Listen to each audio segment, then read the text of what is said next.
Magandang hapon po sa lahat. Salamat po sa inyong panalangin. Bago ko po ako mag-preach, magbigay din po ako ng little bit of background. So, ang Santa Cruz po from Olonga po is 4 hours. So, it takes 180 kilometers. So, aalis po ako ng madaling araw, uuwi din ako ng madilim. So, ganun po katindi yung gawain. At mas matindi pa sa island kasi po, sa island, 2 oras lang pag maalon eh. So, kagandahan lang naman po doon kalsada. And itong mission po na ito nagsimula last March. Ang bala ko po sana sa Porac. Dilipat lang sa kabilang barangay. And yun nga po, pumunta yung kaibigan ni Pastor dito. Sabi na ngangailangan ng missionary si Pastor Rodek. Ayun o. Tinuro agad ako. So hindi ko po agad nag-yes. Nag-pray po ako. Sinurvey po namin. At nakita ko nga po yung need kasi dulo na. Walang pumupunta. At may mga kaluluwa din po doon. So yung video po na ipapresent ko po is 2 bahagi. So kung paano nagsimula at yung later. Yung pangalawang video po, credits po yung kay Brother Tim. At kung magpapagawa kayo ng video sa kanya na lang po, quality na at maganda pa. So sana po mag-bless po kayo.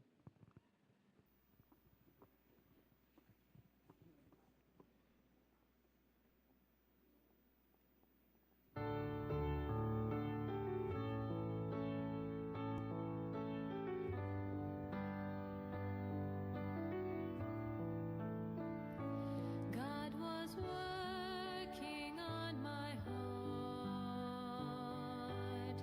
He said it's time to do your part, to take a stand for my name. And here's a promise you can claim, that as long as you're serving me, you'll always be in my care. So how could you stay when your heart is there? God has placed my heart in a land far away, in a place where no one wants to go. People are crying, lost souls are dying. So how could I stay when my heart is there? I could never consider staying home. I will reach the world, even if I face it alone.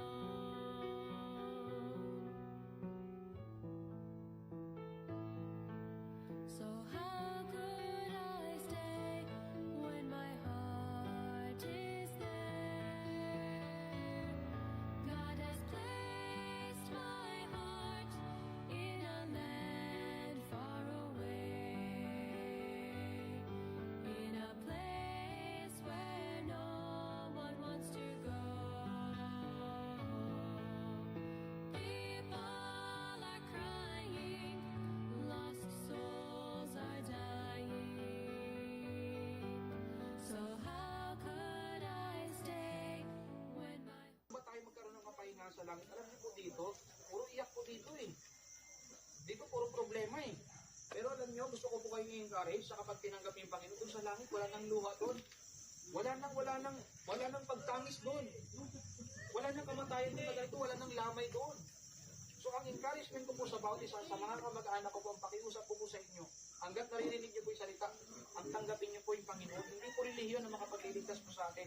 Si Jesus po yung makapagliligtas sa atin. heart is there?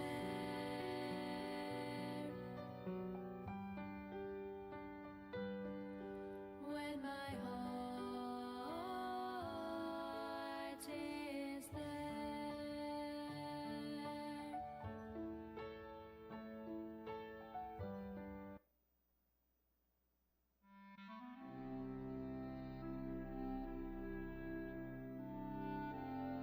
A place that is poverty-stricken, Santa Cruz is the last municipality of Zambales. resulting in it being undeveloped and ignored. And with natural disasters and drugs flowing into the community, Santa Cruz is now ranked number 2 in magnitude of poor households in Zambales, according to DSWD. Austin, the salvation of our Lord and Savior Jesus Christ and sin are key factors of the increasing number of poverty rate in Santa Cruz. In efforts to restore broken relationships with God and with the community, the Manglikmat family were equipped to be called by God to minister and spread the gospel. On Saturday mornings, the Manglikmat family go on visitation to conduct Bible studies to 2 families. Through this ministry, the Manglikmat family has not only been able to teach them good morals, but to also tell them God's gift of salvation. Children's ministry. Children are the future leaders of society. That is why God placed a burden within the Manglikmat family's heart to have a children's ministry. In this ministry, every Saturday afternoon, the Manglikmat family gather the children in the community to evangelize by telling Bible stories followed by feeding them. Funeral service ministry. The hand of God in times of pain is taken for granted. One of missionary Jolin's duty as a missionary to Santa Cruz Zambales is to aid those who suffer bereavement to adjust to reality again and to direct their life to the Lord.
Yan po, yung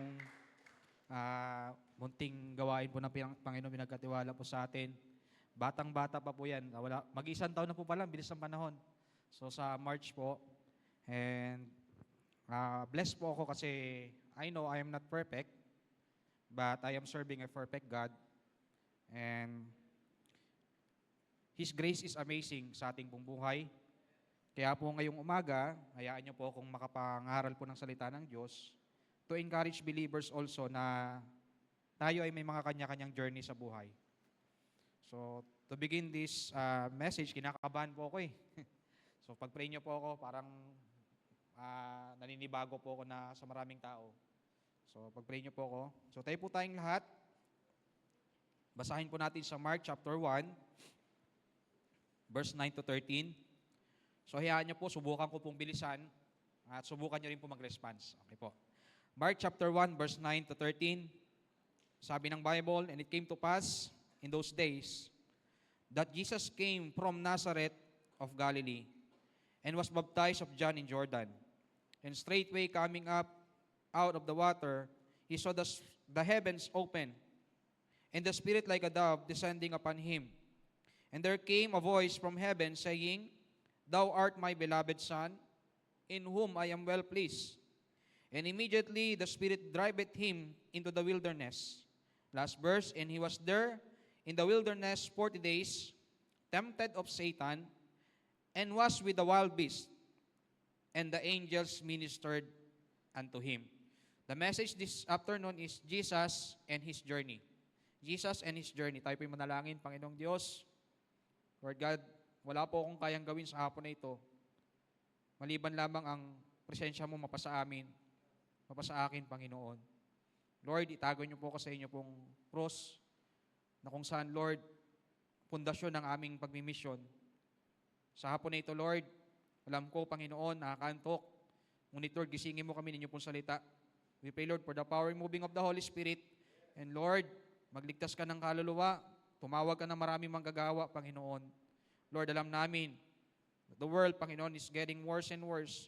At kailangan pa ng maraming manggagawa who are willing, Panginoon, to do and fulfill the Great Commission, Panginoon. Kung sa amin lang, Lord, wala kaming kakayanan, but by your grace, Panginoon, kaya niyo pong mag-enable ang isang tao, Lord. Muli, Panginoon, pinagtatagubilin ko na po sa inyong lahat. Ito po ang aking panalangin sa matamis sa pangalan ng Panginoong Yesus. Amen. So, mari na po makaupo ang lahat. So, Jesus and His journey.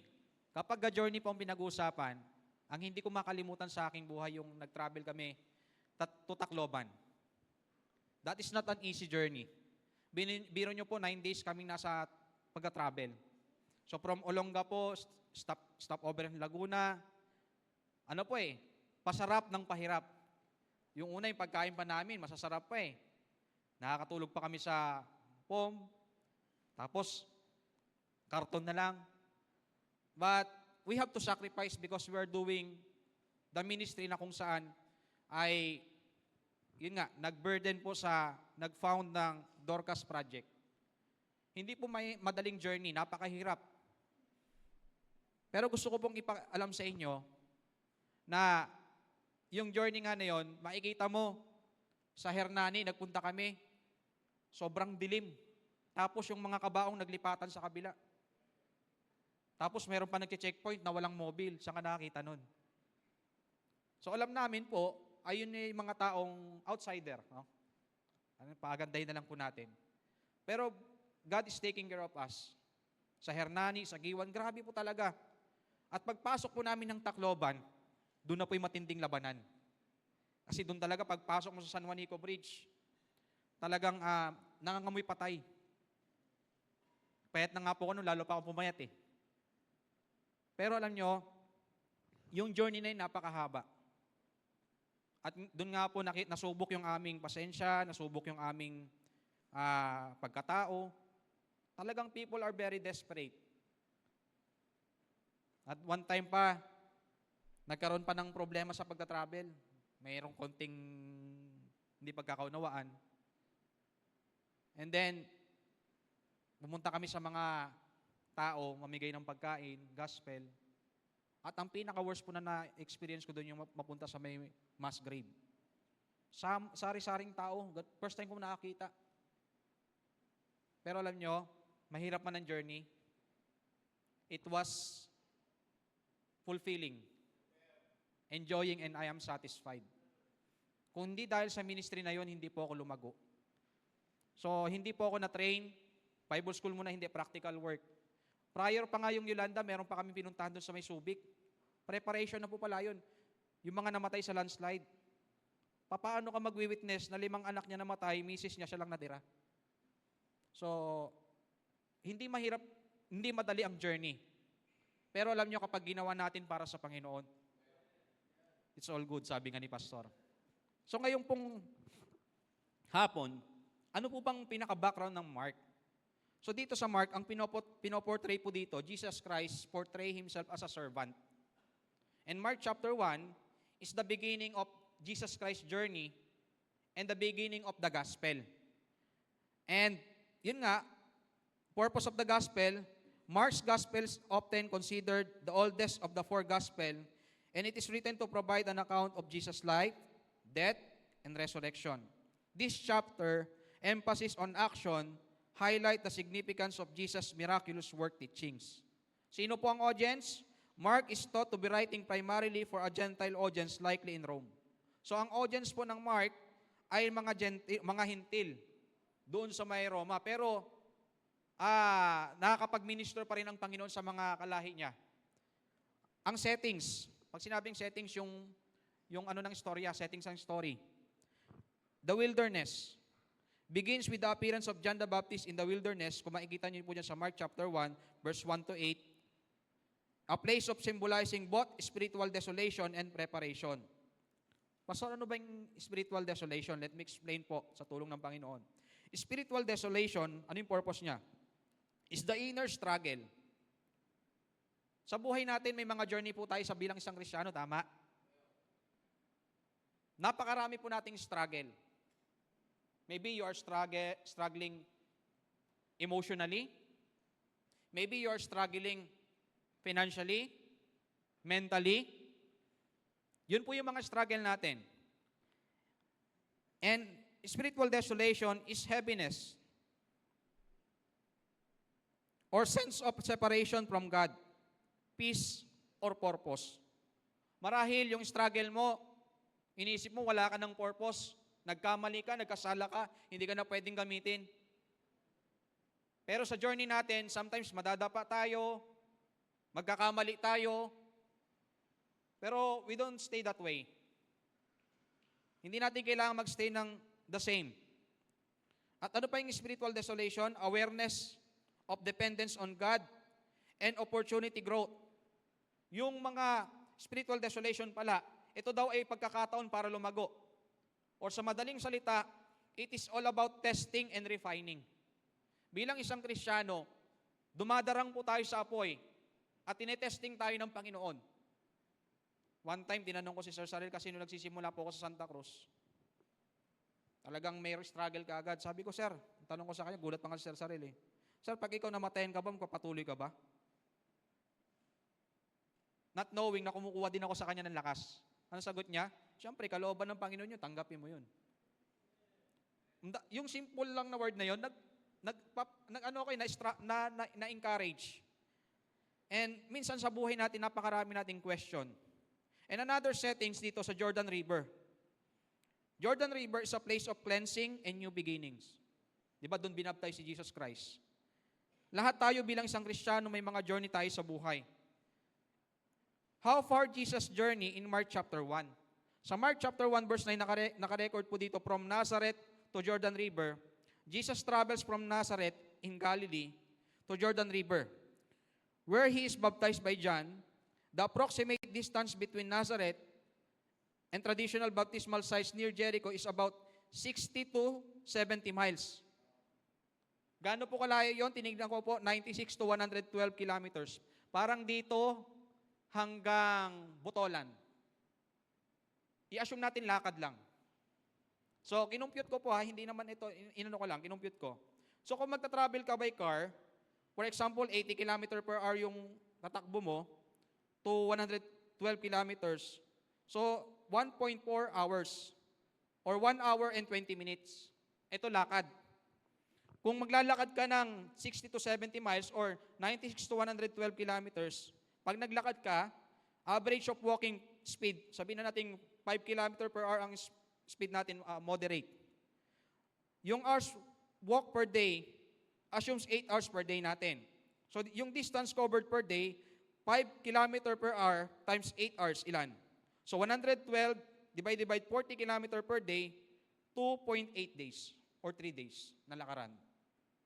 At dito po, ganun po katagal ang journey ng Panginoong Hesus. Nakapag-reach out lamang ng mga kaluluwa. To fulfill na yung sinasabi ng Book of Mark, he is a servant. So it would take about 3 days to walk 112 kilometers at moderate pace, walking 8 hours per day. Adjust the time based on your pace and daily working hours. So, yun po yung para makuha lang po natin yung sinasabi ng Book of Mark. Di ba Book of Mark chapter 1 is the beginning? Sa gawain, hindi po madaling magsalita, hindi po madaling magsimula. Ang pinakamahirap sa lahat yung paano ka take off. Doon po sa Santa Cruz, hindi po madali ang naging simula natin doon. Although kasi may mga dinidependehan tayo, pero tinanggal ng Panginoon yun eh. Tinuruan tayo ng Panginoon. So, makikita po natin, meron tayong mga matututunan na journey sa buhay ng Panginoong Hesus. What can we learn from Jesus' journey? Okay, Mark chapter 1, verse 9, point number 1 natin, this is the presentation of Jesus. Paano ba i-present ni Jesus ang kanyang sarili? Jesus present himself as a servant. Kaya nga mga kapatid, kapag pupunta tayo ng mission, dapat hindi bigat yung dala natin. Kasi ang tao, they are hopeless. Wala silang Diyos, they are ignorant. So dapat kung pupunta tayo ng gawain, ang problema, iwan natin sa bahay. Amen? At ang dala natin, ebanghelyo. So makikita po natin, Jesus Christ present Himself as a servant. Our presentation in the mission is the gospel and Jesus Christ. Yung candy, yung cupcake, saka na lang yan eh. Secondary na lang yan. Hindi po masamang magpakain. Good po yun. Pero dapat, ang dala natin sa gawain, excitement, enjoyment, endurance. Hindi lang puro endurance eh. Kasi pwede kang mag-endure pero hindi ka nag-enjoy. Di ba? Jesus Christ, kahit gaano kalayo yung kanyang pinupuntahan, lakad lang, I believe na i-enjoy niya po yun. Ang tanong ko po sa bawat isa dito sa atin, na-enjoy ba natin yung bawat ministry na ginagawa natin sa church? Nag-i-endure po ba tayo? Excited po ba tayo? This verse introduces Jesus' public ministry. Jesus, though He is sinless, is baptized by John the Baptist. By coming from Nazareth, a relatively obscure village, Jesus humbles Himself, emphasizing His identification as a servant. Si Jesus Christ daw, although siya ay lumaki from Nazareth, ang pinoportray dito siya daw po ay nagpapakumbaba para magawa yung mga dapat gawin. Jesus' path as He began His journey is straight. Ako, guilty po ako dito eh. Guilty tayong lahat. Yung journey po dito ni Jesus Christ, di ba sinabi ni John the Baptist, prepare ye the way of the Lord, make His path straight. Ano pong ibig sabihin nito? Ni minsan si Jesus Christ, hindi po siya na sidetrack. Tayo minsan, di ba, nasa sidetrack po tayo ng problema, ng discouragement. Normal po yon. Pero hindi rin normal na manatili tayo sa discouragement. Because habang buhay may pag-asa. As Jesus began to proclaim the gospel, there is separation. Ano po yung separation? Ang bungad niya po, ibanghelyo. Tayo ba, ano bungad natin sa tao? Minsan, ibinubungad natin, kamalian ng kapatid natin eh. Ibubungad natin sa kapitbahay natin, yung simbahan natin. Ibubungad natin sa kapitbahay natin, kamalian ng kapwa natin. Pero si Jesus Christ, ang bungad niya po, ibanghelyo. Good news. Our Lord's baptism was His initial. Siya po ang nagkusa nun. Deliberate separation of Himself to His public messianic ministry. This separation was twofold. Dalawang klase.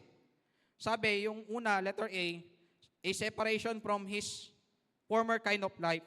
Ibig sabihin, yung former kind of life ni Jesus Christ, He is from Nazareth. Ang Nazareth, kung pag-aaralan natin, mahirap na lugar. Hindi po siya nag-stay doon, si Jesus Christ. As we serve God, marami tayong iiwan. Napakarami po at hindi po madali. Unang-una, iwan natin yung sarili natin. Ano po ba ito? Literal? So, ibig po sabihin nito, we have to deny ourselves. Sabi ng Luke chapter 9 verse 23, and He said to them all, if any man will come after me, let him deny himself and take up his cross daily and follow me. Ulitin ko po yung last phrase, and take up his cross daily and follow me. Kung tayo gagawa tayo ng gawain ng Panginoon at ayaw nating ma-stress, wag na tayong pumasok dyan. Kasi when we accept mission, expect the worst. Diba? Hindi naman lagi kasiyahan eh. Kung ayaw mo mangonsumisyon sa gawain, wag ka nang pumunta dyan kung ayaw mo. Diba? Kaya sa buhay natin, kasama yung stress, mamumroblema tayo, and mission work is not a fairy tale. Nakakala natin walang problema. Hindi. The moment pa nga lang tinanggap mo yung Panginoon, meron ng persecution eh. Matthew 8 verse 20. Alam niyo po, nagigilty po ako sa preaching eh. Muna, ako po yung tinatamaan dito eh. Pero sige lang, wala po tayong iilagang salita ng Diyos. Matthew 8 verse 20. And Jesus said unto him, the foxes have holes, and the birds of the air have nests, but the Son of Man hath not where to lay his head. Sabi ng verse na to, yung foxes daw, merong butas na tutuluyan. Yung mga ibon, meron silang pugad. Pero yung anak ng tao, wala man lang siyang mahigaan. At doon po yun sa cross. Diba? Sa buhay natin, expoiled na nga po tayo ngayon eh. Diba? Saan ka nakakita? Kakasimula pa lang may church building, may bahay ka na. Yung iba, ilang taon nangungupahan. Okay? Separation from his former kind of life. Lumaki siya ng Nazareth, pero hindi po siya nagstay doon. Sineparate niya po yung sarili niya po doon para gumawa po ng gawain ng Panginoon. Number 2, our first priority is God. Luke chapter 14 verse 26, if any man come to me and hate not his father and mother and wife and children and brethren and sisters, yea, and his own life also, he cannot be my disciple. Yung word po na hate po dito, this is not literal. Ang hate po dito is, kung pinapriority mo lagi yung pamilya mo kaysa sa Diyos, mas mahal mo yung pamilya mo kaysa sa Diyos, baliktad po. Ang sabi ng Panginoon, he cannot be my disciple. Hindi po sinasabi na pabayaan natin pamilya natin, gutumin natin, maging busy tayo sa ministry, tapos pamilya natin. Hindi po ganon. Dapat ang first love natin, Panginoon. Okay po? And then, Matthew chapter 10, verse 9 to 10, provide neither gold nor silver nor brass in your purses, nor scrip for your journey, neither two coats, neither shoes, nor yet staves, for the workman is worthy of his meat. Ano pong ibig sabihin ng verse na yan? Sa paggawa po ng gawain ng Panginoon, dapat wala po tayong reservation. Minsan may mga reservation po tayo, paano yung ganito, ganyan, anong kakainin namin doon. Alam niyo po yung nagsisimula po ako doon, ang pera ko lang pong dala, 700 pesos. Ang gas, balikan, 400. Pagkain ng mga bata, 200. Si Mrs. pa, minsan pag nagpabili ng manggayan, papabiling manggayan, bili mong manggay, masarap na manggang hinog. Sabi ko, hindi nakasyeng pera. Pero Lord, bahala ka na. Gawain mo naman to eh. Di pagpunta ko po doon. Alauna na po kasi minsan dumarating. Ang pinaka-first na Bible study po natin doon, yung Espinosa family, which is yung may-ari ng lupa. So, Bible study tayo sa kanila. Nay, magandang tanghali po. Mag-Bible study po tayo. Okay lang po ba? Kasi alauna na. Okay lang, Pastor. Nagluluto din kami, kaya okay lang. Pahinga muna, tatawagin niya yung si engineer. Kikinig po sila. Pastor, kumain ka na ba? Ay, kung magiging honest lang po talaga, Nay, hindi pa talaga ako kumain. Pero may pera pa naman ako dito. Siyempre, medyo pakipot ka ng konti. Ha? Tay, kuha ka nga ng doon, ng plato. Naglabas ng plato, may pansit, may palabok, may lumpia, may kakanin. Okay na sana, sarap ng kain ko eh. Nagluluto kasi kami, Pastor, kasi piyesta dito. Sabi ko yung pagkain, munti ko nang malulok agad. Piyesta daw ng Santo Niño ba yun? Hindi ko alam eh. Pero wala na akong magagawa, nasubo ko na eh. Di ba? Nasubo ko na eh. Pero alam nyo ang point doon, God is in the business of providing our needs. Kaya, minsan sa buhay natin, hindi pa kasi natin nasusubukan Diyos, isinusubok natin Diyos. So makikita po natin sa buhay natin, basta wala lang tayong reservation sa Panginoon, gawa lang tayo ng gawain ng Panginoon, kahit unbeliever pa yung gagamitin ng Panginoon yan. Okay po? Pangalawa na separation dito, is separation to His new ministry of teaching and healing, and utter separation to God. That is also the first need for us. Alam niyo po yung pinakamasakit na separation sa akin, yung nawala po ako sa island. Kasi hindi rin biro-biro 7 years eh. Pinaglaban, halos denial pa nga ako nun, pero doesn't mean naman na nawala ka doon, hindi ka na magpapatuloy. So sometimes, yun nga, na-realize ko nga po ngayon, yung island, training ground ko pa pala yun eh, dahil mas matindi pa po ngayon, ayaw kong sabihin kasi nasa area po tayo eh. Mas matindi pa pala. Pero alam nyo po, I am so glad kasi isi-separate ako ng Panginoon dito sa comfort zone ko. 180 kilometers. So mamimiss po namin kayo. Okay? Mamimiss namin kayo. Pero we have to do it kasi yun po yung sinasabi ng Panginoon. Separation, hindi separation na porkit full time ka na, hindi ka na babalik-balik dito. Ay, mali namang separation yun. Okay, ibang separate na yun. No? So makikita po natin, Luke 9 verse 58, and Jesus said unto him, foxes have holes, and birds of the air have nests. Na ulit yung verse na ito, but the Son of Man hath not where to lay his head. 2 Corinthians chapter 8 verse 9, for ye know the grace of our Lord Jesus Christ, that though he was rich, yet for your sakes he became poor, that through his poverty might be rich. Iniwan ng Panginoon yung yaman sa langit, nang sa ganon, maging mayaman tayo sa pananampalataya. Okay? So yun po yung first point natin.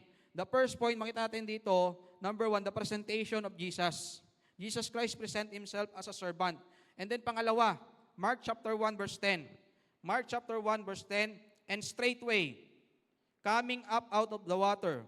He saw the heavens open, and the Spirit like a dove descending upon him. Ano yung ibig sabihin po ng verse na yan? Number 2, the anointing. Pag sinabing anointing, this marks divine approval of Jesus as the Son of God. Yung ginagawa ni Jesus Christ, may approval ng Diyos Ama. Alam niyo po, kahit gaano kahirap ang isang gawain, kahit gaano katindi yung mga tao dyan, kapag inaprubahan ng Panginoon yan, walang pwedeng taong pumutol ng gawain na yan. Okay po? And then, sabi pa po dito, the heavens open symbolizes the breaking of the barrier between God and humanity. Yung pagbukas daw pala ng langit, sumisimbolo po yun na kung saan, pinutol lang Diyos yung sagabal. Kasi hiwalay tayo sa Diyos eh. Yung barrier, alam niyo po yung barrier? Kasalanan. Jesus Christ from heaven, iniwan niya yon, nagbukas yung langit para putulin po yung barrier. At alam niyo po, hindi tayo basta-basta makalapit sa Panginoon. Pero salamat na lang po, ang Diyos ang naghanap sa tao at ang tao hindi naghanap sa Diyos. The Spirit like a dove signifies God's presence and empowerment for Jesus' mission. Sa mission, napapagod talaga tayo. Pero kapag alam mo, Spirit-filled ka, pagod ka pero masaya kang uuwi. Alam nyo, kahit sa tingin natin, yung mission ginagawa natin napakahirap, napaka-imposible, pero kung ito ay aprobado ng Diyos, we can overcome obstacles in life. Sa tingin natin, mahirap, maraming sagabal, pero kapag aprobado ng Diyos yan, we will overcome the obstacles in life by God's grace. Luke chapter 4, verse 18. The Spirit of the Lord is upon me, because He had anointed me to preach the gospel to the poor. He had sent me to heal the brokenhearted. Kaya nga po sinasabi ko kanina, hindi ka pupunta sa mission, mas problemado ka pa sa taong pupuntahan mo. Because Jesus Christ, ang isa sa mga business niya, bakit merong gospel, is to heal the brokenhearted. Baka dito sa kalagitnaan, you are broken family. Brokenhearted ka. Hindi aksidenteng nandito ka because the gospel is talking to you na kahit broken ka, God is in the business of healing broken heart. Okay? Sabi pa po dito, to preach deliverance to the captives and recovering of the sight of the blind, to set at liberty them that are bruised. Marami pong bulag sa katotohanan. Tayo, na mga Kristiyano nakakalam ng katotohanan, bakit hindi tayo magsalita? Minsan, yung mga pambato natin sa politiko, pinaglalaban natin. Pero pagdating sa gawain ng Panginoon, napakatahimik natin. Gusto ko nga palang i-comment si Sister Marjorie, no? May mga Jehovah daw na pumasok doon. Sinabi, hindi daw literal yung creation. Pero dahil, alam mo yung Bible, dahil hindi ka ignorante, mag-speak up ka. Tayo minsan sa buhay natin, takot tayong magsalita. Pero ang Panginoon, alam nyo, is anointed to preach the gospel. At ang pinakamaganda po dito, to heal the brokenhearted. Our Lord saw something. The heavens open. Tanong ko po ito sa aking sarili. Ano ba ang nakikita ng Panginoon sa akin when we are doing mission work? Tanong din po natin sa ating sarili yon. Ano ba yung nakikita ng Panginoon sa atin when we are doing ministry? Sige nga, gumagawa nga tayo ng ministry, pero iba naman yung aura natin sa tao. Kala natin tayo lang yung matuwid. Gumagawa nga tayo ng ganito ganyan, pero ang ginoglorify naman natin, sarili natin. Pero alam niyo si Jesus Christ, although He is God, pinoportray niya, ginoglorify niya yung Panginoon. And the Spirit descends. Ano ibig sabihin ito? Affirmation.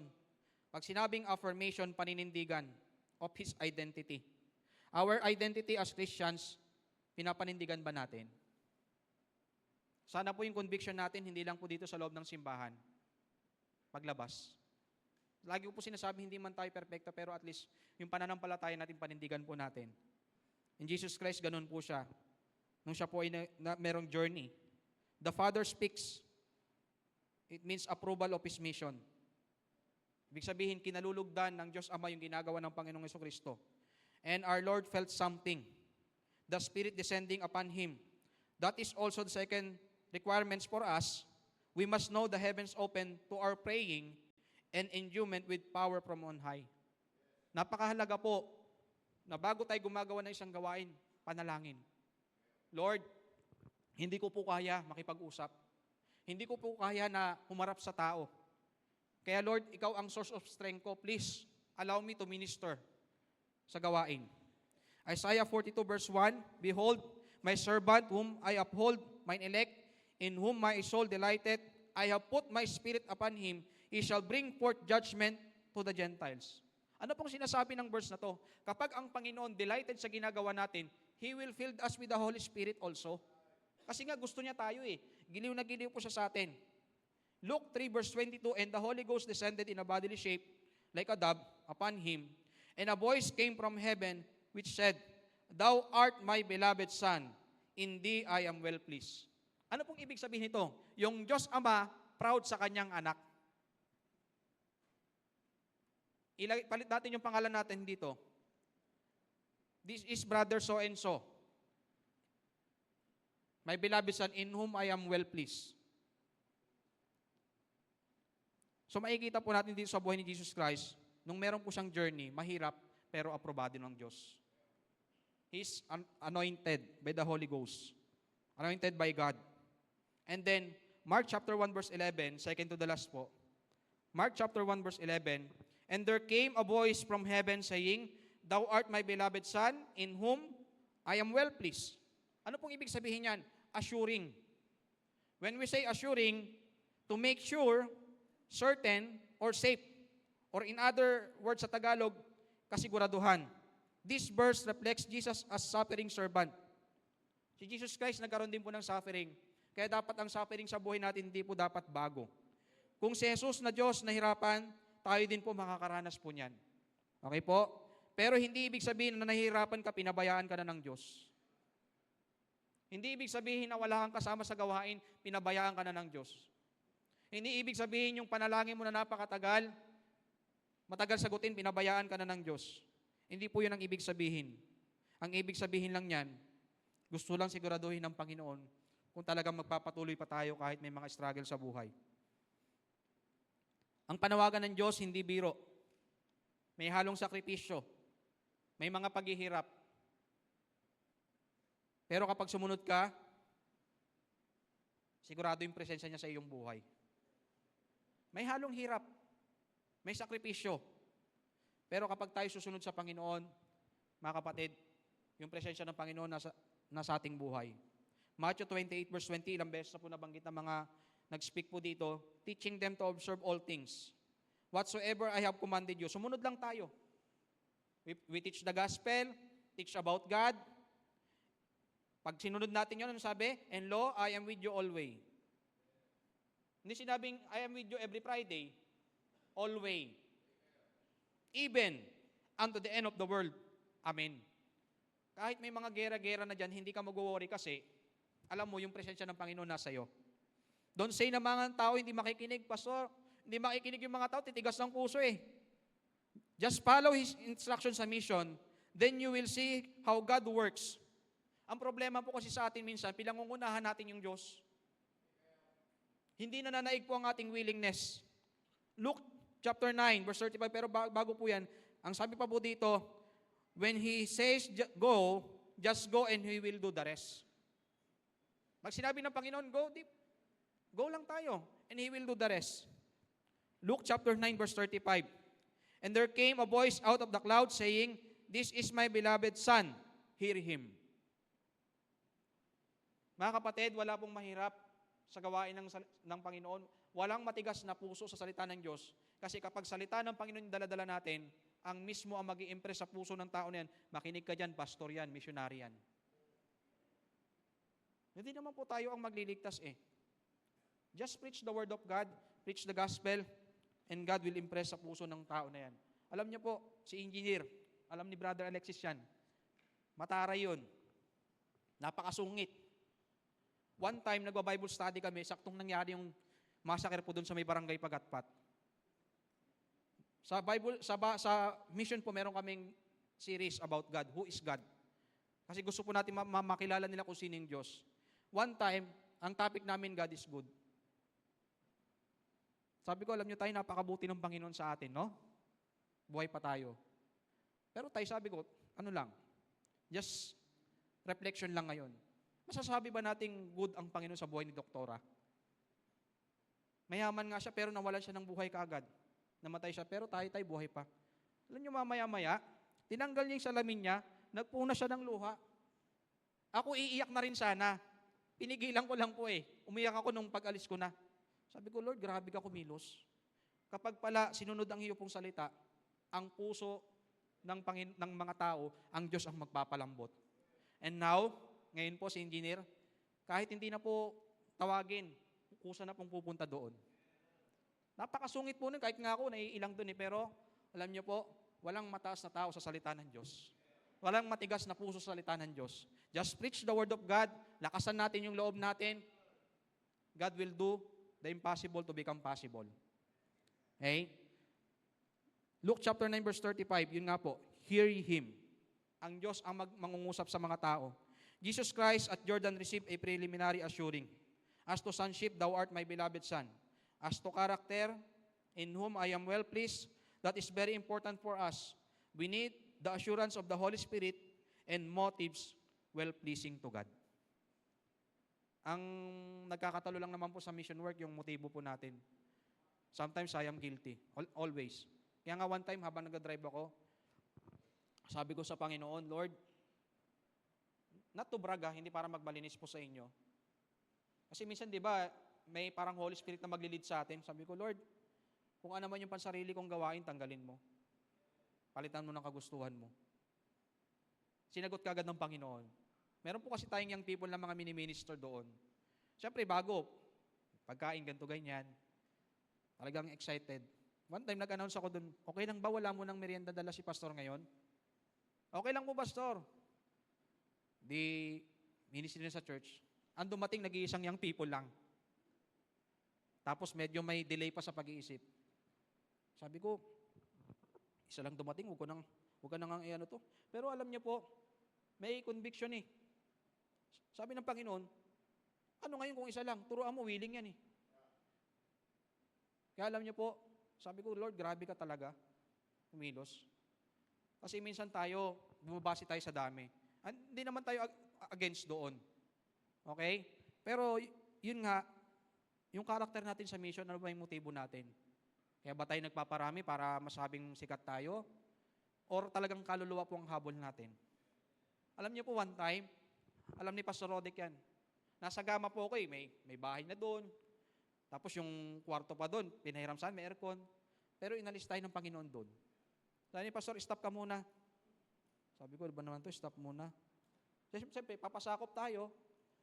Pero alam niyo, hindi po ako mapakali. Sabi ko, Pastor, okay lang ba punta ako doon kada Sabado? And sabi ko, habang, nagkakaroon ng adjustment ng konti, Lord, sabi ko, bigyan mo po ako ng kaluluwa. Wala akong pakialam, Panginoon, kung mayaman o mahirap, basta may kaluluwa. Pero alam niyo po, dinala tayo ng Panginoon sa maraming kaluluwa. Hindi sila ganun kayaman, pero alam niyo, good ground. So sa buhay po natin, motibo palagi. Yung motibo. Kaya nga sabi ko po sa inyo, guilty po ako dito eh. Kaya sa buhay natin, ang Holy Spirit dapat ang maglagay ng motibo sa ating puso. Well-pleasing to God. And then lastly, Mark chapter 1, verse 12. And immediately, the Spirit driveth him into the wilderness. Lastly, the proving of Jesus in the wilderness. Proving. Sa buhay po natin, inaalaw ng Panginoon na magkaroon tayo ng wilderness para makita niya kung ano yung talagang tayo. Verse 12 emphasizes urgency and divine purpose. The Spirit compels Jesus to face temptation in the wilderness, where He will confront Satan. Tayo po sa buhay natin, kukompronta tayo ng mga pagsubok. Napakarami. There are two things to note about this preliminary testing of Jesus. Unang-una, it was divinely sanctioned. Pag sinabing sanction, pinahintulutan. Minsan sa buhay natin, pinahihintulutan yung mga wilderness para tayo mag-focus sa Panginoon. Magkaroon ng time sa Kanya. Intimacy. The Spirit driveth Him. God allow all things to happen to show His power. Pangalawa, it was real temptation of Satan. Totoong tukso talaga. Strange though it may seem, even the entirely separated, Spirit-anointed, heaven-attested, servant must undergo this preliminary testing to settle it whether he will go only and utterly God's way or man's. Kaya pala nangyayari yung wilderness sa buhay natin para makita ng Diyos kung ano ba yung gagawin natin, God's way or man's way. Ayun po ang purpose ng wilderness sa buhay natin. Last March 2024, nag-start po tayo sa Gama. First Sunday. So, pauwi na po ako ng Olongapo. May nagmi-miss call. Nagmi-miss call si Mrs. Nagalit pa ako, ano ba tawag ka ng tawag? Nagdadrive ako. Sabi niya, into muna. Sabi ko, ano nangyari? Andito kami sa ospital. Si Sean nag-seizure. Uwi ka na at bilisan mo. Struggle number 1. Nasa ospital ang aking anak. Alam niyo po, habang nagdadrive ako, ang sabi ko sa sarili ko, Lord, whatever it takes, magpapatuloy ako. Nasubukan niyo nang kausapin yung sarili niyo? Lord, kaya ko po ito sa tulong niyo. Alam ko, testing ito. Pagkatapos nito, Lord, blessing. Ngayon na nga po. Umuwi na po ako. Dala ng damit sa ospital. At si Sean po, suki po ng ospital yan. Sa isang taon, 5 beses na ospital yan. Doon po siya, sabi ko, Lord, sana pagpunta ko ng hospital, okay naman ang aking anak. And by God's grace, okay naman po. Then pangalawang struggle ito. Labas na kami ng hospital. Si Seth naman po nagkasakit. So dalawa na po sila. Si Seth, suka ng suka. Sobrang init po kasi noon eh. Suka ng suka, diarrhea. Sabay na sila. At yung gamot kay Sean, hindi tumatalab. Pumunta kami kay Langit, nagpa-check up. Hindi pa rin tumatalab yung gamot. Lantang-lanta na yung aking anak. Akala ko mawawala na ako ng anak. Lantang-lanta, akala mo lantang gulay. Sabi ng papa ko, anong gagawin mo? Yung bata mo, nanghihina na oh. Sabi ko pa, punta lang ako kay Langit. Pumunta ako kay Langit. Sabi ko, Secretary, ma'am, pwede magtanong kasi yung binigay po ni Doc Langit na gamot, hindi po tumatalab. Naglalanta na po kasi, ay, sir, pagka dalhin nyo na sa ospital agad, delikado yan. Mawawala yung anak nyo. Alam nyo, pag uwi ko, umiiyak ako sa Panginoon. Or habang pupunta ako, kailang umiiyak ako sa Panginoon. Lord, sabi ko, hindi ko to kaya eh. Kung ako lang mapapagod ako. Binibigay, tagubilin ko na po sa inyo. I want to rest sa iyo po, Panginoon. Ibinibigay ko na po sa inyo lahat. Then, habang pauwi po ako sa 5, kasi nasa Olcabalan na po ako, biglang umulan, sabi ko, init. Biglang, Lord, paulanin mo naman, ang init eh. Then, sabi ko, mag-ready ka na, punta na tayo sa hospital. Balik natin. 2, at this time, 2.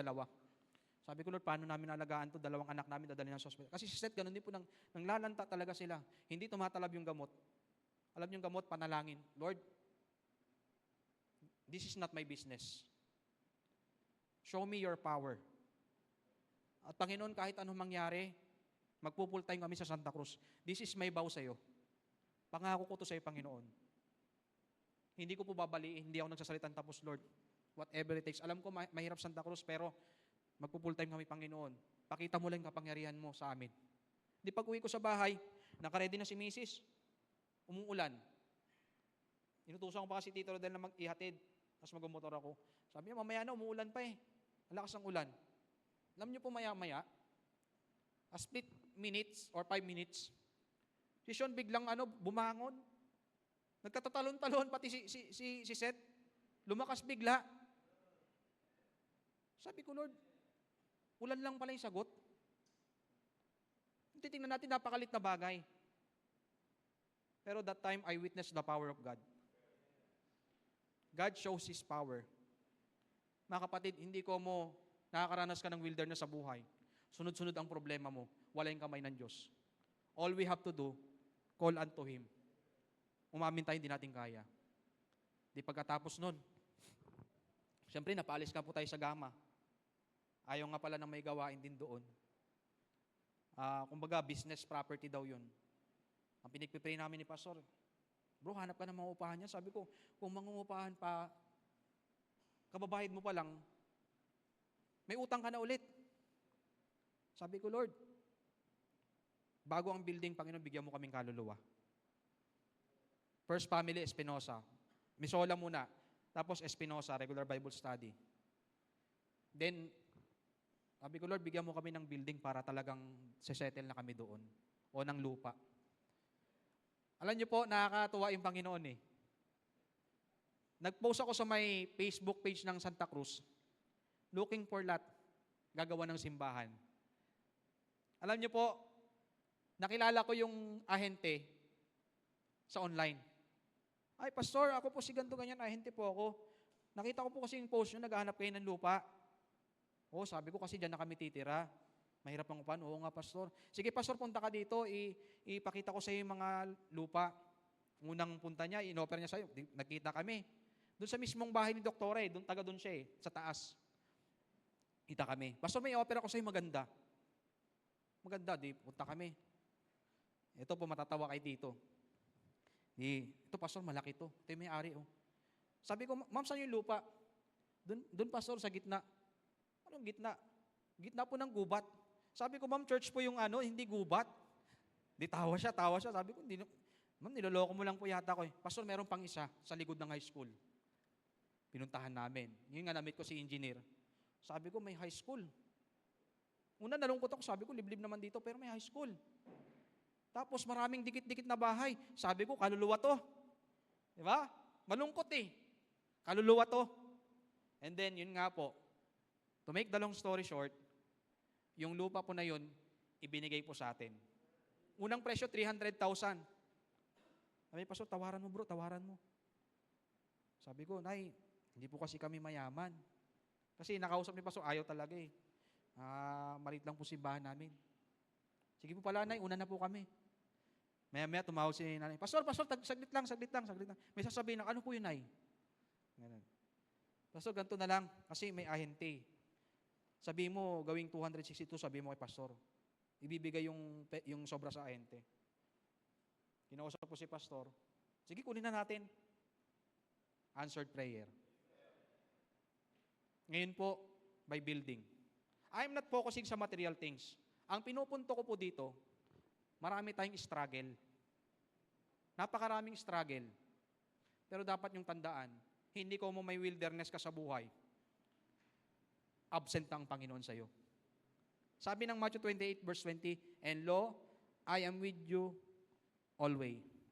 In mission work, napakaraming temptation, napakaraming testing.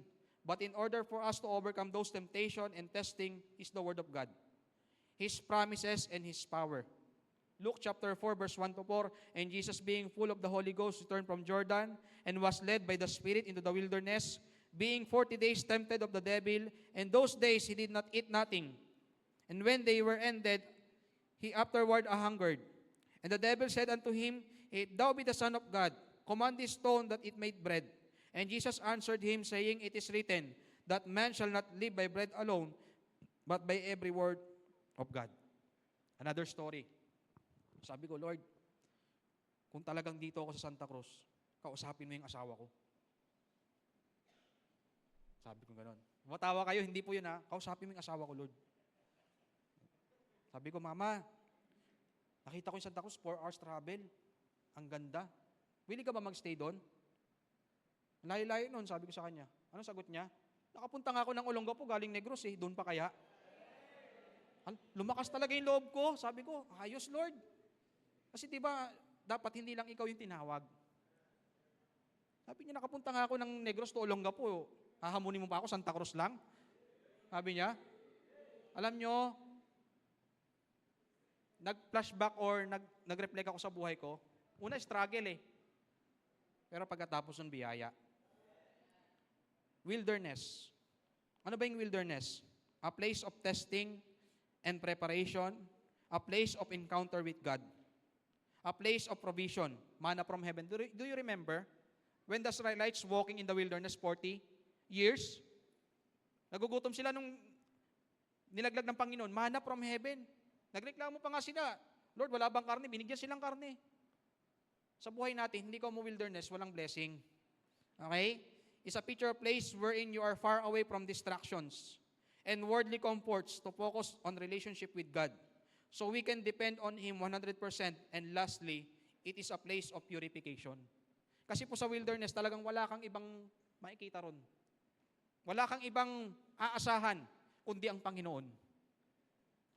Alam niyo po dun sa Santa Cruz, alas 6 pa lang, kala mo madaling araw na. Sabi ko, okay to, makakapag-aral ka ng maigi dito. Okay? Pero hindi na madadagdagan yung dalawang anak namin, ha? Okay po? Makakapag-aral ka ng maigi. Hindi muna. Okay po? So sa buhay natin, it is a place of purification. Lastly, dito po tayo. Mark chapter 1 verse 13.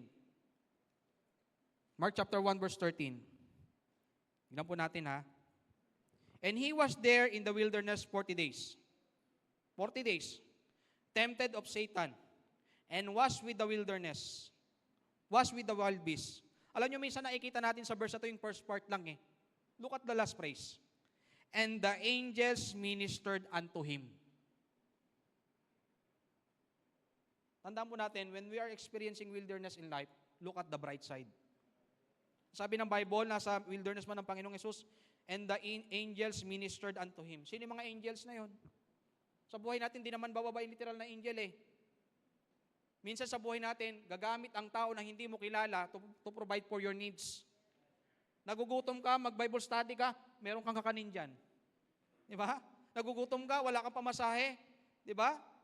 Magbigay ka ng tracts, baka sakaling, di ba? Pero alam nyo, God never fails. Minsan pumupunta ako Santa Cruz, 500 lang ang aking pera. Pag uwi ko, may mangga pa ako. Grabe, no? Pag uwi, may take out ka pa. Sabi ko, Lord, okay na kahit malit ang gawain, basta presensya mo, Lord. Amen? Gets po natin? So, hindi ko mo nakakaranas tayo ng wilderness. Tayo ay pinabayaan na. May verse pa po dito, hindi ko na po babasahin. 1 Kings chapter 9, verse 1 to 7. What happened po dito? Si Elijah discouraged.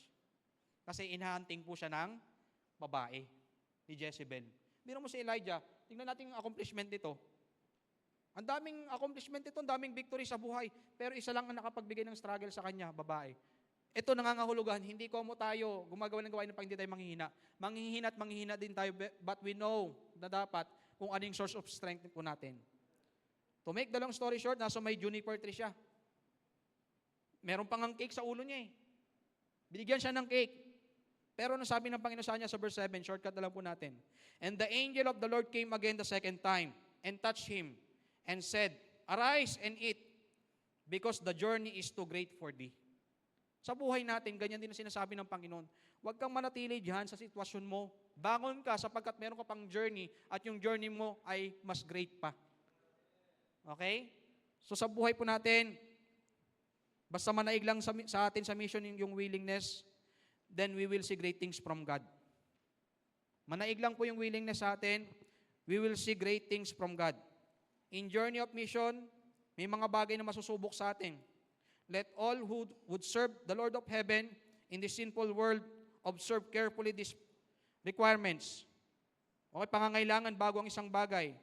The question of all questions for the Christian is this: am I really willing to yield myself here and now to Christ for His will alone? Am I willing to yield myself for Christ to be done in my life?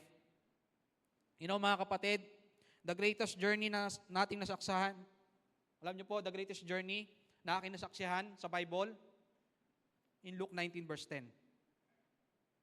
Miles away, thousands of thousands, miles away, ang nilakbay ng Panginoon para lang tayo i-reach out.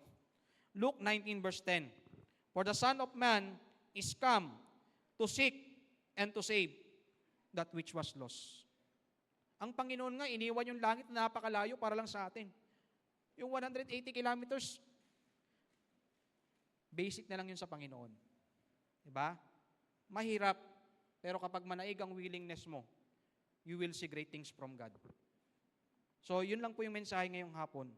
At kung nag-aalangan ka maglingkod sa Panginoon, kung meron kang wilderness sa buhay, kung meron kang mga pagsubok sa buhay, hindi nangangahulugan, pinabayaan ka na ng Diyos. Ang wilderness is a place of purification para magkaroon tayo ng time manalangin, para magkaroon tayo ng time magbasa ng Bible, Kaya baka hindi naman tayo sinasagot, and don't expect that God is silent when our Bible is closed. Sometimes we are expecting answers from God and our Bible is closed. Tandaan natin mga kapatid, hindi lang sabi nga, hindi puro activity, intimacy din. Okay? Kasi madali ang activity kapag meron tayong malalim na communication sa Panginoon. So magandang hapon po sa lahat. Sana po nagbigay ng encouragement po sa atin, tayo po ay manalangin. Panginoong Hesus, maraming salamat po sa inyo pong biyaya. Lord, kung kami lang, wala kaming kayang gawin. Those struggles in life sa buhay namin, Panginoon. Kung magre-reflect kami, mag-review kami ng mga past, mga nangyari sa aming buhay, majority, Lord, katapatan at kapangyarihan mo ng ibabaw.